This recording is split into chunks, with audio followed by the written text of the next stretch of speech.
Welcome, friends, to Tanked Up, the podcast about video games and beer. I'm one of your hosts, Ben. It's episode 311, and I'm here with Lucy. Hello, Ben. Hi. Hi. And we're here with Aadil. Hey! Hey. It's me. It is, and you've subscribed through Prime Gaming 16 months running. If you listen and want to come along and join us on a Wednesday evening, you can do so over on the Out of Lives Network channel on Twitch, which you should probably do. Drop by every, doesn't have to be every week, every now and again. Share a beer with us as we're sat here recording the episode. We dropped out last week. We were all either away or sickly, so we didn't do a show, an episode last week, but we're back for loads of chat this week. We're talking about maybe quite big games that might take a lot of time to get into, but maybe some small experiences as well. How are you both? Lucy, are you good? Are you feeling okay? I know you're feeling a little bit rough. Yeah, I'm over the worst of it. Still Good. Taking antibiotics to get rid of this horrible cough. So I'll be on the water this week and sound more nasally than usual. But yeah. That's I'm fair. good. That's fair. Good. I'm good on the whole. And Aadil, how about you? How are you feeling? Pretty good. Got new locks on the door, which meant that there more work on the house. So, but I got some work done. Had a nice week off in Cornwall, and yeah, it's good. Good. Playing some games finally. Oh, hooray! We'll be getting to those this evening, but potentially in the next episode in 3:12. We'll see. Oh, that might be something to talk about this episode as well. Let's see. First, we shall crack some beers as we always do. Lucy, as you let us know, you're not drinking this evening. So, Aadil, we'll come to you for your first beer for the evening. This is the beer. It is in front of me. It is the Beatnikz Republik Ekuanot Silhouette. It's a NEIPA at 6%. Ekuanot Silhouette is a NEIPA exclusively hopped with Ekuanot. We've paired the complex citrus and tropical fruit profile of the hops with a lower bitterness, hazy, and super soft body. Soft, hazy, and very hoppy. Yeah. Nice 330ml can, 6%. Can't complain. Nice. Cool. I am going to then open a beer from Polly's. It's a 6.1% IPA called, I think it's Bleur, Orion. Bleur. Blur. Blur. Blur. That's how we all feel. Blur. It suggests it's got Comet, Mosaic, and Sabro in it. That's kind of everything, although it does let me know it's also got malted barley, oats, and wheat as the allergen, so there's some of the malts that will be in there as well. But yeah, don't get much from Polly's these days. Nice can art, as always, as Polly's sort of have been consistently smashing out as of late. Ooh, not much carbonation or fizz when I cracked the can, which is interesting. Oh, I had the opposite. Yeah, it was when we poured. How is yours? We'll come back to you for it. Wow. Yeah, quite carbonated. The head is lasting a while. I don't know. You can probably not. If you look closely on the video feed, you can see that it's been about 30 seconds, and you can just see the top of where the head was, and it's like barely disappearing on us. It's a loose, big bubbled, but quite firm head. You're getting that Ekuanot, those tropical and citrus flavors on the nose right away, with a little bit of a dankness on the back end, which is nice. Just a really full nose, a real full nose. It's the really fullest one. The fullester.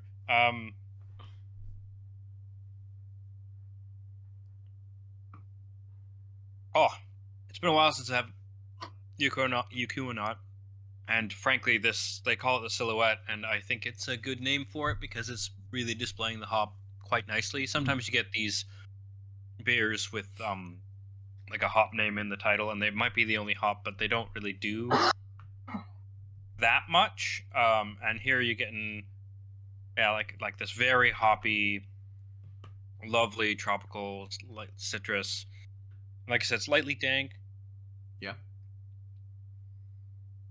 almost a bit of a nuttiness. It's also just incredibly smooth on the mouthfeel. It's 6%, and I think that's what's helping do that.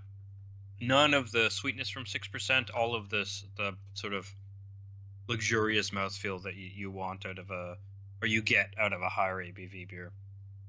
Really excellent. I mean, if you A, like Ekuanot, or B, want to know what Ekuanot is, I think this is an excellent way to figure that out. Yeah, nice. I don't know if I have much else to say. It's just really good. Does exactly what it says on the tin, which is great. Well, I will say that because it's a nice full-bodied beer, I'm not going to be reaching, and it has a longer finish. I'm not going to be downing this really quickly because I'm still getting that lingering taste. The finish is not bitter at all. It's about neutral on the sort of drying out your mouth, so I can easily take a little bit more of a sip, relax with it, come back in a few minutes. It's definitely a nice sippable, full-bodied experience. Nice. Considering it's 330 ml. It'll last you. Yeah. I mean, I say that, but like... it's already gone.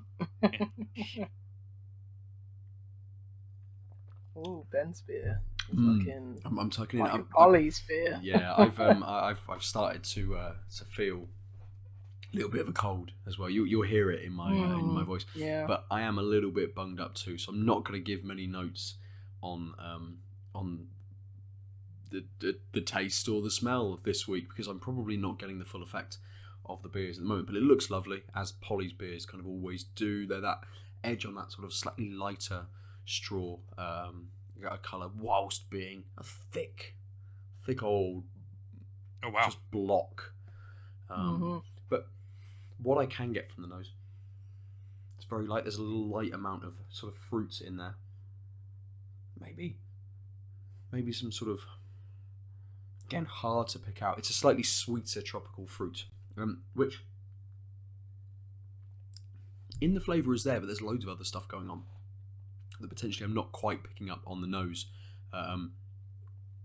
You're getting that nice sort of sweet tropical fruit, but it starts to be kind of pulled back a little bit, and there's this sort of lovely kind of creaminess, maybe a little bit of a kind of a coconutty sort of finish, which is starting to blend in with that fruit, giving over a slightly more floral flavour overall. So a tiny sort of almost fragranced flavour, just that little hit at the back of it being just a little sort of touch of when you get some potpourri or some very vigorous kind of aftershave or something, and you get that slightly alcohol-y kind of hit to it. This has that. I think it's those combination of flavours which are giving it that creaminess and also that slightly ripe, sweet tropical fruit. But there's also this very light bitterness in there as well, just kind of cutting underneath everything, which is the lasting flavour. And that pairs quite nicely with that slightly more fragranced alcohol kind of hit that sits with that. So they pair quite nicely, even though there's kind of the things are going on to lead to that point. Those two sort of hit and then just sort of sit with you. It's lovely and easy. Even that kind of floral note, so those slightly fragrance floral notes can be quite overpowering in a beer, and these aren't too big. They're not massive and in your face enough to be kind of puckering, or make me sort of shy away from it. It's, as I say, it's paired nicely with that bitterness enough that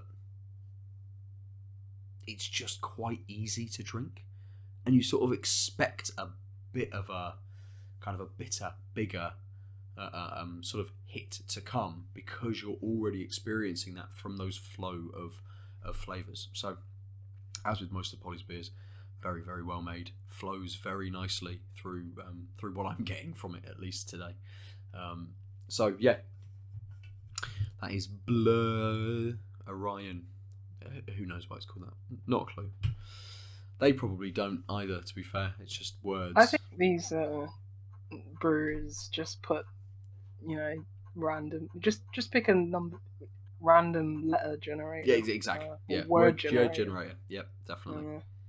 Just like color plus tree, and they're just like, blue oak. There's totally going to be a beardle, and that's people who just name the beer after like the wordle of the day they thought of the recipe, the day they started it, and then the day that they canned it, and it's like the Cater Moist depth. I think you should make this site. Yeah, you'll get beers like Action Force, and then will be bought by Untapped. Exactly. I imagine for a low 7-figure. Yeah. Done. And made we for might life. be able to, not really. Not made for your wife, but made for us instead. Well, yeah. Well, the other still loves have of to her work, life. which is any amount of money that's given to me where I still have to work, I'll be like, keep it. Yeah, that's fair. Don't want it. Yeah. I want enough where I don't have to work another day in my life. 2 And million, keep it. You got to have about 10. I think 10 would set you enough that the interest plus some very good initial investments, would get you sorted. Yeah. Well, it depends how long you're planning to live. Oh, not long. 10 mil. Not long, mate. I could die within a week. I'll tell you that. To be fair, that is a lot of cocaine. Let's get cracking with video game chats this evening then. I think because I can hear my voice already starting to go, perhaps I can jump in with what I've been playing first. Because Lucy, I know that you've been playing it's Changing Tides. I played like 20 minutes of that. So, but yes, do carry on. Yes, do carry on. Cool. So I played Far Lone Sails. Like 4 or 5 years ago now? That game must have come out. I could probably do a quick Steam search. Someone's I see Aadil going to the keyboard. And that's a game which kind of lives rent free in my head. I love that game. 2018, okay. So only 4 years, nice. I really enjoyed the experience with Far Lone Sails. Yeah. It tells a very kind of abstract adventure, I suppose. Sort of not an abstract story necessarily, but it's one of these games where it doesn't sort of hit you with the story. The story comes along the journey. And you're basically, it's a side scroller where you repair and improve on a vehicle to travel across the land. This kind of climate change affected sort of civilization ended land, and you appear to be one of the last kind of characters living within this space. And Changing Tides is almost the same game, really. It retains, which is a good thing, as far as I can tell. It's one of those where the first game, I think it was one of those that didn't last for a long time. It's probably 4 hours or something, but as you say, it has a lasting impression, and just it leaves you wanting more, which is what a good game does. And if this is more, I'm very happy with that. So. It is, but it isn't. Like, I can delve into that, and again, it's probably another 4-hour experience roughly. I checked the trophies after I'd finished it, and there's a trophy for beating it in 210 minutes. I don't know why that's maybe a significant kind of number, but 210 minutes is 3.5 hours. So I'd played for longer than that because I hadn't got the trophy for it. I don't think that would be much of an ask, especially on a second playthrough when you know what you're doing, where you're going, the kind of how to solve the light puzzles that you encounter along the journey. The change in this one is that you're, I suppose, changing tides. It gives away the game, but you're in the sea in a boat. Whereas the first game started you out kind of on land in this almost like sand skimmer, all along the dunes and things. This one puts you in a boat, and does the same kinds of things that Lone Sails did, in that it gets you to improve on your vehicle. You know, stuff kind of happens, story moments happen along the way which kind of break the boat in a way, and you have to try and fix it. And there's some light kind of puzzle mechanics within the environment to be able to do those kinds of things. Again, very similar to the first game. One of my issues with Changing Tides is I don't know whether they've tried to make it slightly more involved or slightly more kind of complicated, because there's various elements of this game which didn't quite gel as I was sort of playing through. So within the boat, and as the game does, you can kind of zoom out and you can just see the vehicle traveling along the landscape, or you can zoom in and you cut through the vehicle. And it's, for people who haven't played it, it's similar to stuff like what was the space one, Lovers in a Dangerous Space Time, where you cut through the vehicle so you can see kind of inside it, and you're moving, you know, on a 2D sort of flat plane, side view across and around the vehicle. But there were lots of things that didn't quite work for me, felt a little bit over kind of complicated. So you can have a sail on your boat, you have to go outside, you raise the sail, you climb up it and jump off with a hook to raise the mast, jump off with a hook to raise the sail up.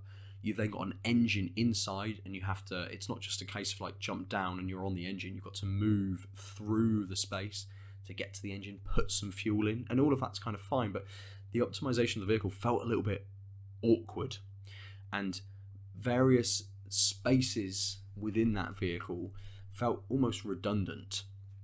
There's people will get this kind of early on in the game, but there's two ways of being able to feed fuel into the engine. You can either just run up to the side of it and press square on PlayStation at least to drop it straight in, and then you jump up and down on the bellows straight away to get the engine going, or you go and put it underneath the engine on a hook, and then you can stack up 4 in a row, and then you can jump on a button above that and it will take one in, and then you can sort of jump on top. When that fuel runs down, you can jump on the button again, that will take the next one in. And I found I never used that. I basically just left a pile of stuff next to the engine. Just grab it, put it in, jump up and down, grab it, put it in, jump up and down. So it's interesting that they give you options in this game, like, because in the first it was like, okay, you have to do this to get the vehicle running and stuff like that. Yeah, I mean, it's one of those things where if you don't change anything, then maybe it's a bit underwhelming, sort of like how we talked about Submerged, Hidden Depths a few weeks ago. And it's interesting that you say it's very involved, because the last game felt like you were, spinning plates, and that was probably that's what kept you going, rather than it's because it's a very simple game, but that kind of juggling all those things at once is what gave the game momentum for me, and just like very much. You have that here as well. So the engine will kind of overheat, or it will rise in temperature, and you have a within the sort of the innards of the boat, you have this lever, and then this kind of hose, and you can either pump water or be like a vacuum and suck air, and you can get it onto the water setting and use that to cool down the engine. You then want to put more fuel in, jump up and down on the bellows to get it back up to its maximum. And there's various things that also build on that. The improvements to the boat come through, obviously through moving through the environment, getting to those certain sort of story points. But they all kind of build on top of each other. So, once you've built up your maximum to your engine, you start to charge something a little bit later on, and you can then use that. And there's various things that it kind of work in tandem, which do work quite well.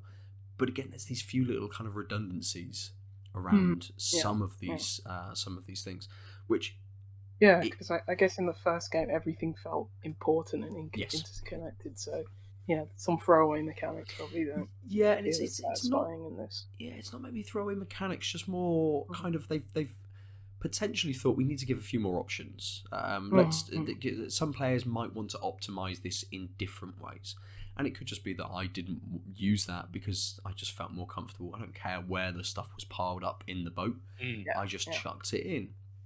Fair enough. And some players might want that. Great to give that kind of option, but it does feel like they've gone, right, we've got this, we need to make this for the second game. And also I felt that in the sort of the environmental puzzles as well. You know, Far as a game series kind of likes to do things on multiple scales. So you have the minutiae of moving the vehicle through the environment, but then you have that grander scale where you realize, you know, you get to an environment, you're seeing sort of the environment in the background and these sort of crumbling buildings, or in this game there's sort of some effects with loads of weather which kicks in, and again there was in the first game as well, but kind of that affects how the boat will move through the environment. You know, if you've got this storm and thunder and lightning and things, you don't want to have your sail up because lightning will hit it and will damage it, so you've got to then repair it. It's better to get it down and conserve your fuel for those kinds of things. So it's kind of, it works on multiple scales really, really well. But there were points, and I think, I don't know whether it's because they've tried to have that kind of grand scale, at least in the world, and when you're doing these kind of more environmental puzzles, they want them to be that little bit bigger. They want them to tell you a bit of story as well, you know. So you're going through the ruin of an old building, you're kind of moving up through a space to be able to drop something into, you know, an upgrade into your boat or something like that.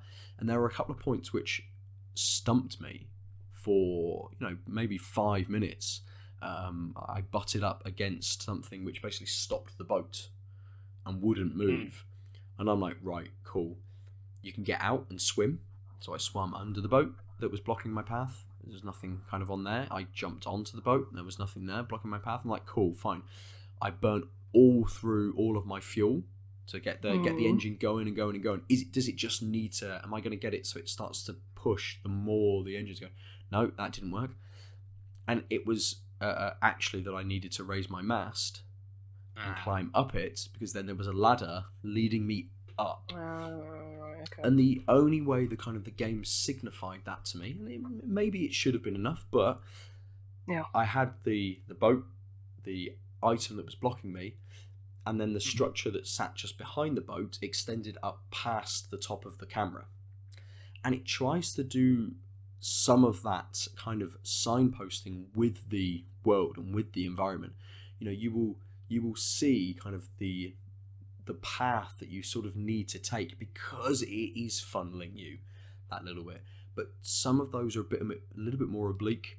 You know, oh, suddenly the you know, this is going up, so that's where I need to kind of go. And I didn't quite pick up on some of those cues. There's also, I don't know whether you've noticed, Lucy, by the engine there is a circle kind of in the background which has a picture of the boat, very small.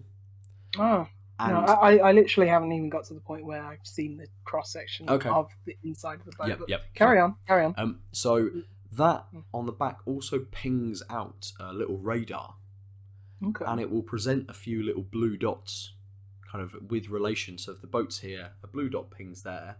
There's something you can get in the environment if you jump out and swim down to it and pick that up. Nice little tip.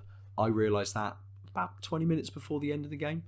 I'm like, why is this sort of thing? And it will show you, like, put your sail up now. This is when you should have your kind of your sail up and stuff. So it's trying to hint a little bit at you, but not in a way that I picked up on quickly at all. But that's funny. Thank you for the tip. I'll remember that. Saying this and having these sort of minor quibbles with how what you're meant to be doing is conveyed to you, I still managed to work it all out for myself anyway, because it's not a taxing game. It's not difficult. There's enough within sort of your grasp that it is not easy to figure out, but it is self-explanatory enough. Yeah, that's what's great about those games. Like, you're just thrown in, and it's like, what am I doing? And it's like, you just pick it up, you know? It's just so intuitive. I mean, that's like probably one of the, underestimated thing, just how intuitive it is and how easy it is to pick up. Like the first game, like without even, and this is a whole different set of like mechanics mostly, for what it sees. But it's just like, yeah, you just, press a few buttons and push the right things, and you got your little ship going. Yeah. What I was thinking, the first game when you ran out of fuel and you had to get like the tow and literally drag your ship. It. Yeah. I can just imagine this guy like swimming with it tethered to it and him just drowning after like 30 seconds trying to drag this boat behind. Well, the game is kind in that sense as well, in what your character kind of gets quite quickly within the game to enable a little bit more ease of exploration kind of within the sea, let's say. And there are kind of extra elements as well, how the boat, how the vehicle kind of transforms as you're using it, and what those different items within the boat and their operations kind of do to allow a little bit of transformation as well. And that was good. Like some of that, I'm like, oh, the boat can do this, brilliant. That provides me with another level of kind of exploration kind of around it. But I think the joy in this game, and I think it's probably the same with Far Lone Sails, is when you're just going, when you're just traveling through the environment. You've got your sail up, the wind is whipping, you're going at high speed, and you are just traveling, and there will just be this crescendo, and then the music will just kind of go and just calm and chill, and it's just this lovely scene of the character kind of on the boat for about 20 seconds until something's on fire. But it's like, it's those moments in between the chaos that really elevate that kind of game. They do, and Changing Tides lives on that a little bit, and those moments are probably closer to sort of 50 or 60 seconds before something then impacts on you. So there's that little bit more of, and some people aren't going to want, I suppose, that from a game to basically sort of sit back for 60 seconds and just go, this is great. And again, you can optimize how fast the kind of the boat is moving. You can have your sail up and put it in the right position to catch the wind, so it's maximum sort of how it's unfurled. You can then go in and get the engine going, so that will boost you that little bit quicker as well. So actually, for some people, some of those moments will only be 30 seconds because you're traveling at a quicker speed than when I'm just stood on the deck, I've got my sail out, I'm just enjoying the kind of the environment. So it's a lovely little experience, as as the first game was, which you can get, I think, well into, and it'd be great to speak to the kind of the writer and sort of creative director about their take on climate change, essentially, because it absolutely lives in a world that has just been, I suppose, massively rising sort of sea levels, and there's loads of vistas and areas that you travel through which are covered in derelict and abandoned boats of all sorts of scales. It's almost kind of unlike Waterworld. Yeah, almost. It's almost like a civilization just had to go to sea, so they just all built these boats and then had to live on them. But something else happened. Oh man, if Kevin Costner turned up just at the end, just puts his thumb up at the end, hey. 10 out of 10. Yeah. But it's trying to, I think, convey a message in there as well, which could very easily be overlooked. Every game is like, oh yeah, it's post-apocalyptic, isn't it, mate? It doesn't mean anything. There's no politics in games. It's fine. It's just something happened. More reality. Yeah. Something happened. Everyone's dead, apart from these 10 people who travel around on their boats. But I think it is trying to sort of say something. And again, not to spoil kind of towards the end of the first game, because I think if you haven't played Lone Sails, Oh, there we go. Okay, you haven't played Lone Sails? I haven't played Lone Sails, and when this came out, I was like, "Oh, I can't. I need to play the first one, don't I?" So this is my question. This was going to be my question to you, which is, should I do one than the other? Does it matter? It sounds like it doesn't matter. No, it doesn't matter. I mean, it does, but it doesn't, because the first game does what the second game does on a slightly smaller scale. So it's easier to pass. It gives you that language that the game is trying to tell you on a much more limited kind of way. So then bump up to the second game, but you wouldn't have any issue going straight into the second game. Would I appreciate the first? So sometimes we have this struggle with sequels where, because things are being iterated, you play the later version and then you'll never have the majesty of the first version because you'll see the differences of like quality of life or whatever. I'm not getting the vibe that might happen here, but that was one of my worries, was like, you both really liked it, it's been on my list forever, and I just didn't get around to it. The sequel makes me want to play it as well. It's on Game Pass, but should I just, like, if I want to have a good experience with Lone Sails, should I just play that first?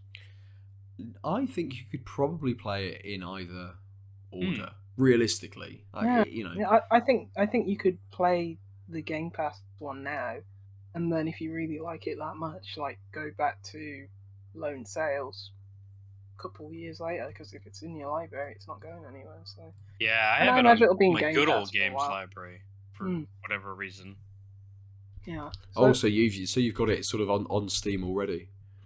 No, GOG. Oh, sorry, Good Old Games. I'm thinking of something else. Yeah, so I own it. So this is the thing, is I own it, and the second one's on Game Pass, and they're only like a few hours each, right? Yeah. So theoretically, I could easily come back next week and be like, I liked both of them. Yes. Yeah, absolutely. Hypothetically. Yeah, I did just have a quick search on Game Pass, and I put in Lone Sails, and it's not on there. It's not on there, no. But Changing Tides comes up if you put in Lone Sails, so they've tagged that quite nicely on Game Pass. Yeah, so that was the thing, is that what I realized. So I was like, I swear I've seen this in the library before, and I was like, check my Steam, check Game Pass, and I'm like, oh. And then I was just like, I haven't looked at my other things. I know I have a copy of this. I got it. I think I got it free on when GOG was doing what Epic does. And I was just like, so I went through all of the freaking games library programs, waited for them to update. They updated. They forgot the saved password. I don't fucking remember what password I put in there. Go into Google Passwords. I did the whole thing and then found it on GOG, which I haven't touched in a million years. But I forgot that GOG has their beta client, GOG Galaxy. Yes. Which, if you link to all your other things, you only ever have to open up that to see if you own a game, because it'll. And I did that one last because I'm not bright. Now I'll remember it. But that's a top tip for library management, even if you don't care about GOG necessarily. Being able to, even on my I don't own an Xbox anymore, but like it is, I can tie it to my Xbox account and know I own that game on Xbox, and that might matter one day. Potentially. I mean, if you want to curate, or you want to remember all of the games that you've kind of played, I suppose it might just pop up if you've got an achievement in a game. It will say and will be in your kind of library, I suppose, even if it's maybe a free game through like Gold or something like that. But yeah, Galaxy is a very good idea.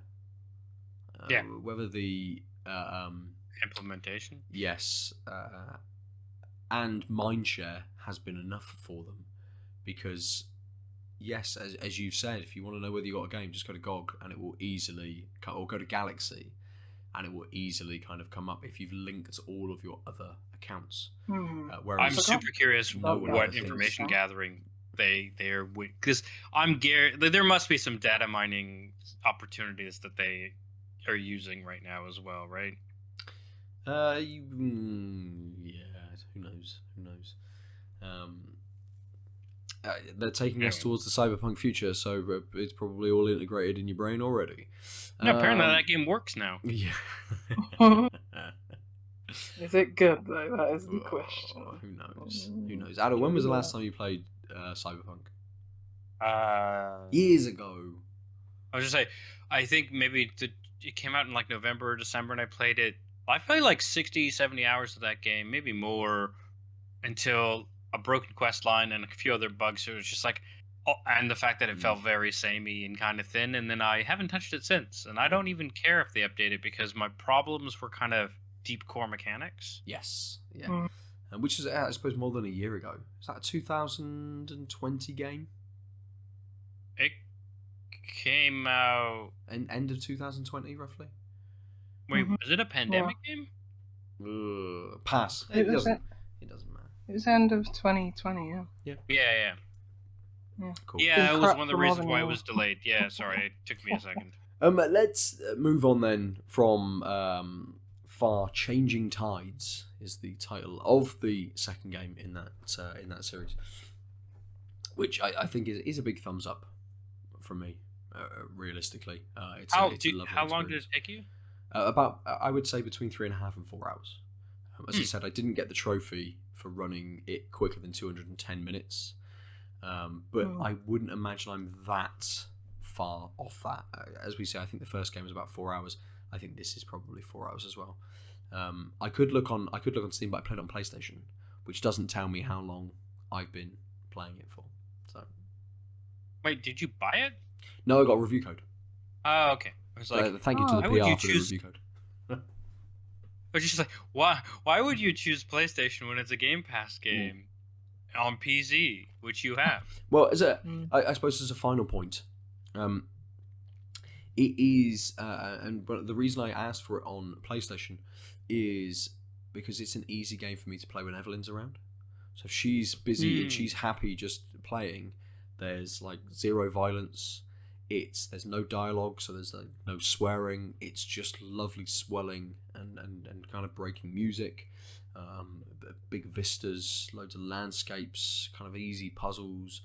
It's nothing that would be a concern if she turned around and was like just watching the screen for 30 seconds or a minute. It doesn't matter.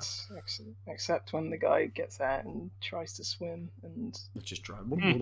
trips it. Yeah. It's like Sonic. Or the In-Betweeners movie when he jumps in the ocean to swim to shore. And like a minute later, we think he's drowning. He's drowning. Yeah.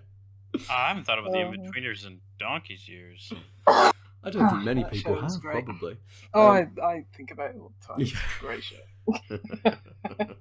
Brilliant. Let's move on. Aadil, you intimated at the start of the show that you had 2 games to talk about. One of which we're going to leave to the second half of tonight's recording and for episode 312 for those of you listening on your podcast service of choice. So Aadil, we'll jump to you for the other game that you want to talk about this week.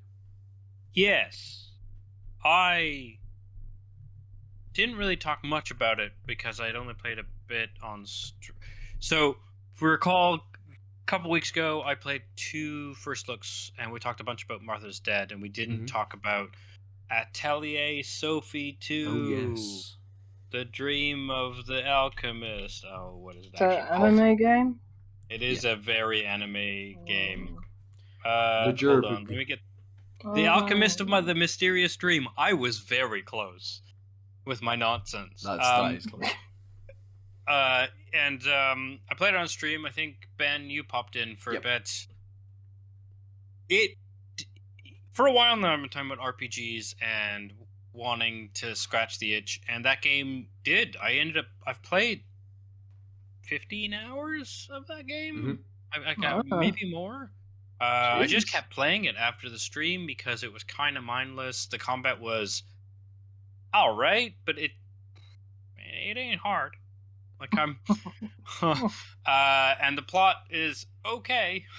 And it just like I wanted to talk about it because it's kind of like if this is your jam, it's a bundle of mediocrity that will still be your jam. Right. Like, I couldn't say, hey, if you like the idea of crafting, play this game, because the crafting system is okay. It's kind of like a neat puzzle-based thing to get your crafting better, and as you explore the world, you get better quality ingredients, and that's how you can make better quality items. And, well, I didn't realize there was a loop of you remake your tools, like, certain things in the world need like a scythe or a pickaxe or a slingshot, or a fishing rod, and you make those and you carry them around. But you can actually remake them as you get better as an alchemist, and now you'll get better quality items as a result. So there's a loop of, even without going further in the game, you can still get better ingredients if you bother to do that, but the game doesn't force you to. Okay. And that's sort of the downfall, is like, yes, each person can carry 5 items. And some of these items are like elemental bombs, and you're like, oh, and it tells you that guy's vulnerable to this one. Oh, look, it just insta kills him. It only has 4 uses till you go back. But there's enough like fast travel points that you can easily pick it up, play a bit, run out of MP, or not even MP and item uses, one or the other, and then be like, I'm done for a bit, teleport back, and you automatically refill, or you spend money that you barely need for anything else to refill your items. And then you go back and you're like, okay, I'm just slowly going through this plot. There's basically no way to die. There's a few big enemies I can like try and kill that for a challenge, but otherwise I'm just kind of rolling through. And if I wanted to like do a marathon session without ever fast traveling, yeah, it would be tough. But there's no, it's like, except for loading screens, it's like, okay, I just unlocked a save point or a fast travel point here. I'll bounce back, dump my items, which I have to get rid of your items into your like 10,000 item storage unit back home. You just go there and it automatically empties. And yeah, you could sell your crappier items that you're never going to use to craft, because you're just going to sort based on item quality, because then you'll just automatically pick better things. But that's a lot of effort. So you end up carrying a bunch of things and have to go back to dump them anyway. So then you're automatically healing up your MP and your HP and everything when you go back. So it's just, there's no challenge, but it kills time. And the plot doesn't make sense to me, really. I never played Atelier Sophie 1. That seemed like an interesting plot where you meet a book. Your grandmother was an alchemist, and you want to be an alchemist, and you meet a book, and then throughout that game you find out that book was an alchemist, and you get them into a doll body, and the doll body is very anime.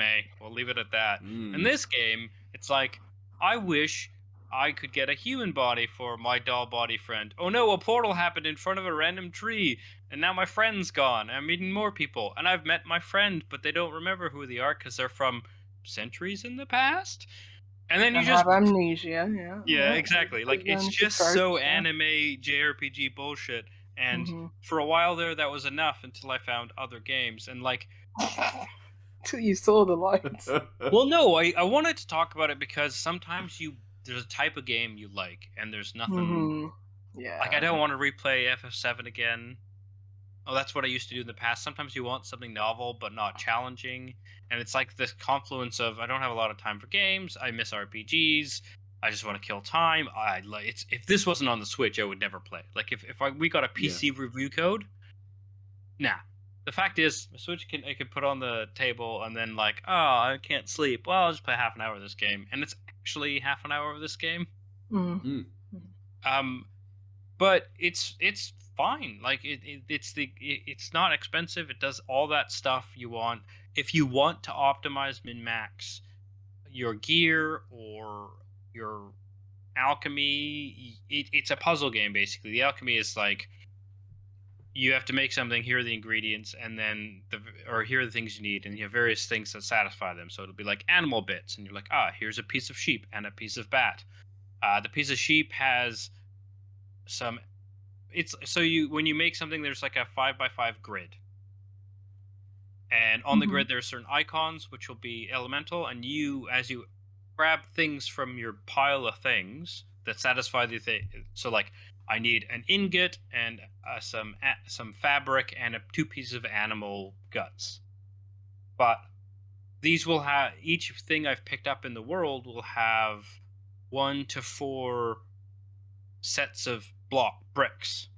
They'll be different elemental properties, and what you want to do is get a blue thing on the blue icon for a bonus stats, and also make lines of the same color / element. So basically, you're trying to fill the grid up in the most optimal way, such that they're either star bricks or cube bricks. And the star bricks, as if they're attached, that you get a bonus. So it's kind of like a match 4, but with Kind of. even delving in a bit more with that, with specific placement of extra bits as well. Yeah. And but the thing is, if you don't want to do that, there's an autofill where the AI does it atrociously, but puts all the things there. Yeah. But like, one of the things that's my pet peeve is it generates a board, and that board will have certain spaces that'll have certain elements on them. But when you're picking the pieces that you want, which will have their own, like you can have an animal bit that's just like water, or one that's water, lightning, and fire. And if I can't see the board and what bonus squares are on, essentially, I don't know which one of those to pick, because actually sometimes the highest quality one isn't great, because picking a lower quality one with the right elements is better, and it's kind of clunky because you like fill it in and then have to swap things out as you realize, oh, this board has 3 lightning squares and I have 1 lightning thing to do.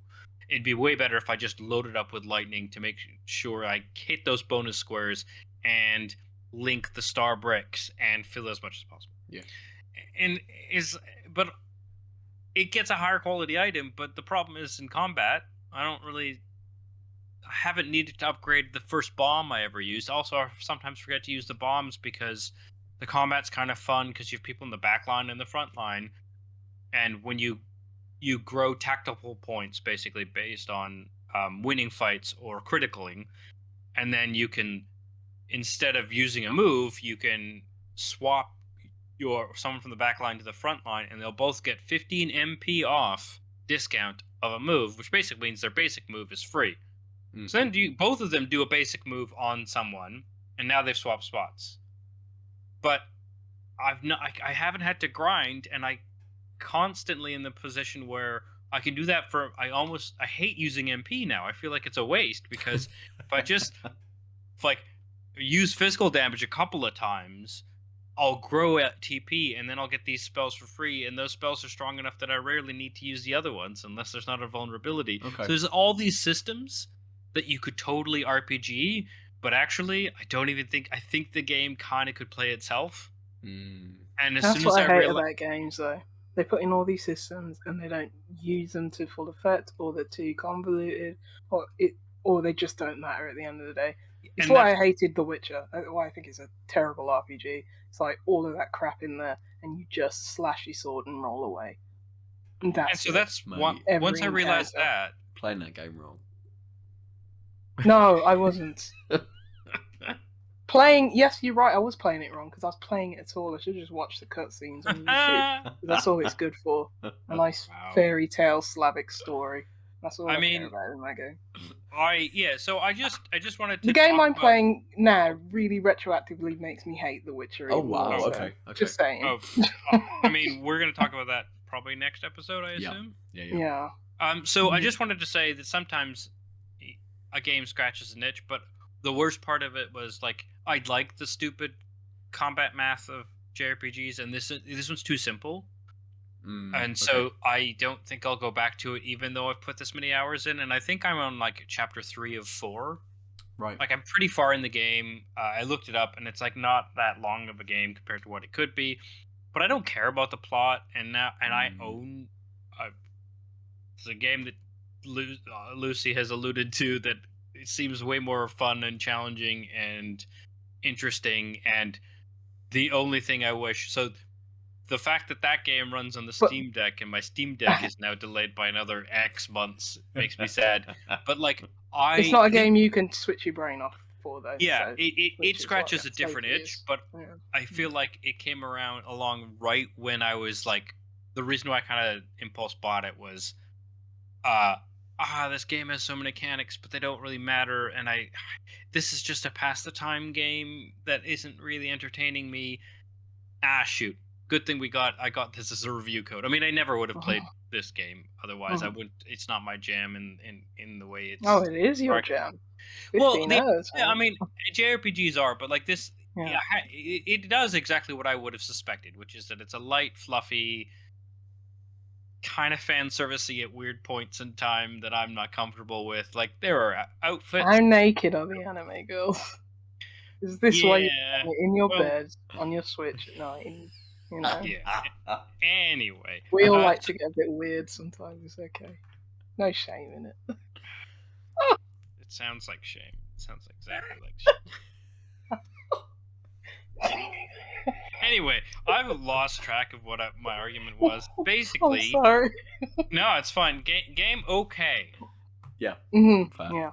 If you like that type of thing and you like the puzzling and you don't want a challenge, you just want to walk through a story with an actual gameplay. Like you can't literally just like hit X and play. It's not like a visual novel. There is gameplay, but like for someone who likes RPGs and stuff, it's not. The tactics aren't hard to master. It would be really good. This is the problem, is because all the weird, creepy fan service is not that great to be like, yeah, give it to a kid. I think that's weird. Yeah. So yeah, Never that's give the game I anime wanted to talk about, and I talked about it. That's fair. It should be child abuse, giving a child, giving a minor access to anime. Yeah. Anime itself isn't that wrong. Yeah. You know what anime I'm talking about. We know what anime you're talking about. Yeah, the anime that starts with an Pokemon. H. Yeah. I know. Misty in those little shorts. Let's finish episode 311 there. We'll come to our beers. Can I quickly talk about a game? Just briefly? Yeah, of course. Yeah. Yeah. I thought you'd only been playing what one thing had consumed you. Well, it's literally because I only played it today. Okay. But it's called. I played a lot of these word games. I always butcher the. It's from a developer called Lightwood Games, based in the UK, and this is Wordbreaker by POWGI. I think it's POWGI. Never say it right. I think it's that, but it is like Wordle. It's basically Wordle on my Xbox. Whoa. A lot of these games, a lot of these word games are like Gaps by POWGI, like Word Sudoku by POWGI. Yeah, they've had a lot of them. We've definitely talked about something by POWGI before. Yeah, we have. And I just now and then us not share our Wordle things each day, but this is just like another avenue for me to play word games. A lot of them were like previously released on like other platforms and have slowly been migrating their way onto PlayStation and Xbox.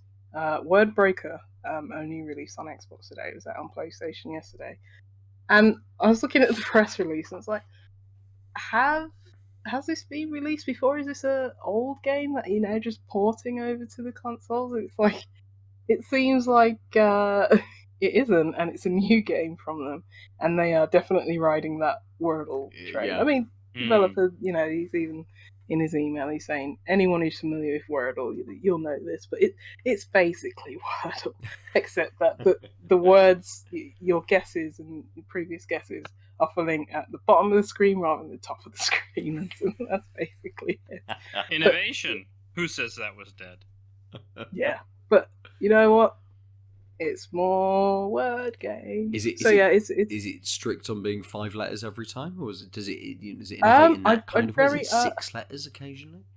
I'm very early on, so I've only started doing the 5 letters. So I'd be very interested to see if it does do like 6 to maybe 7 letters. But yeah, these games are fun. I always wish there was a dark mode in these games because it's just like bright white. Yeah, I mean that's why I play Wordle with dark mode because Why did dark mode take so long for fucking computer scientists to figure out?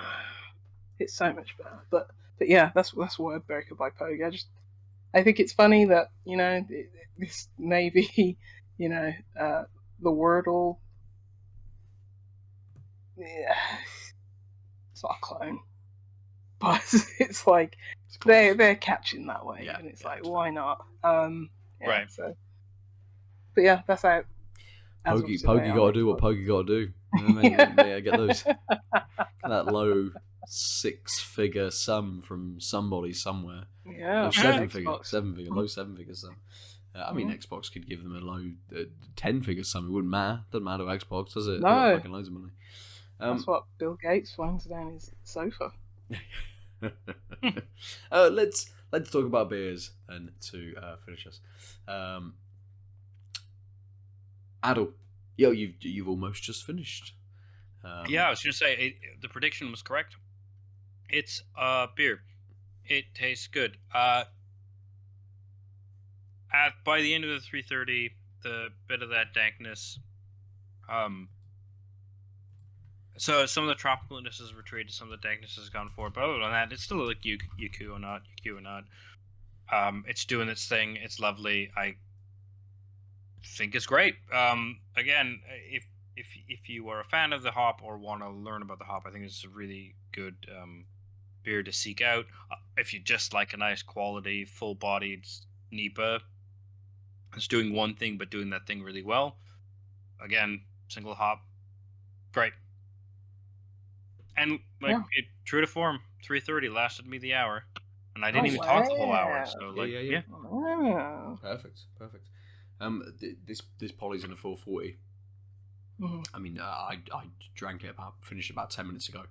It kind of acclimatized very quickly. That as I was talking about, that kind of floral, slightly more alcoholic kind of note did start to pull back and die down just that little bit. That bitterness that was lovely and big at the start again started to pull down. You were left more with that fruity, juicy kind of flavour with those elements still there, but just pared back a lot more. Or at least my palate had adjusted to those that little bit more. It was just so easy to drink. As I was talking, it was so easy.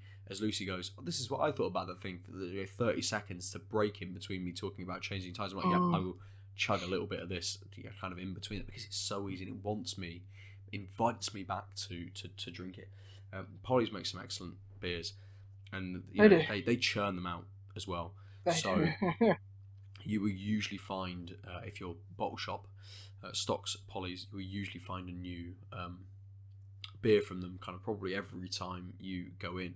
And there were a couple of repeats when I went in the bottle shop this time, maybe rebrews of beers from last year. I think it's that one called the Patternist, which I think was a beer from last year, which maybe they've rebrewed. But loads of new beers as well. I've got a couple more in the fridge ready for the weekend. So yeah, as always, Polly's really good.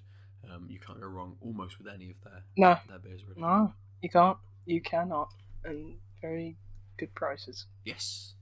Mm-hmm. So the podcast finishes there for the evening. If you're joining us on the stream, stick around, because we're rolling straight into episode 312. And anyone that listens to the podcast, if you want to come along on a little Wednesday evening, 8 o'clock UK time, you can watch both episodes live and join us for some beers and chime in with your comments on the games that we've been playing.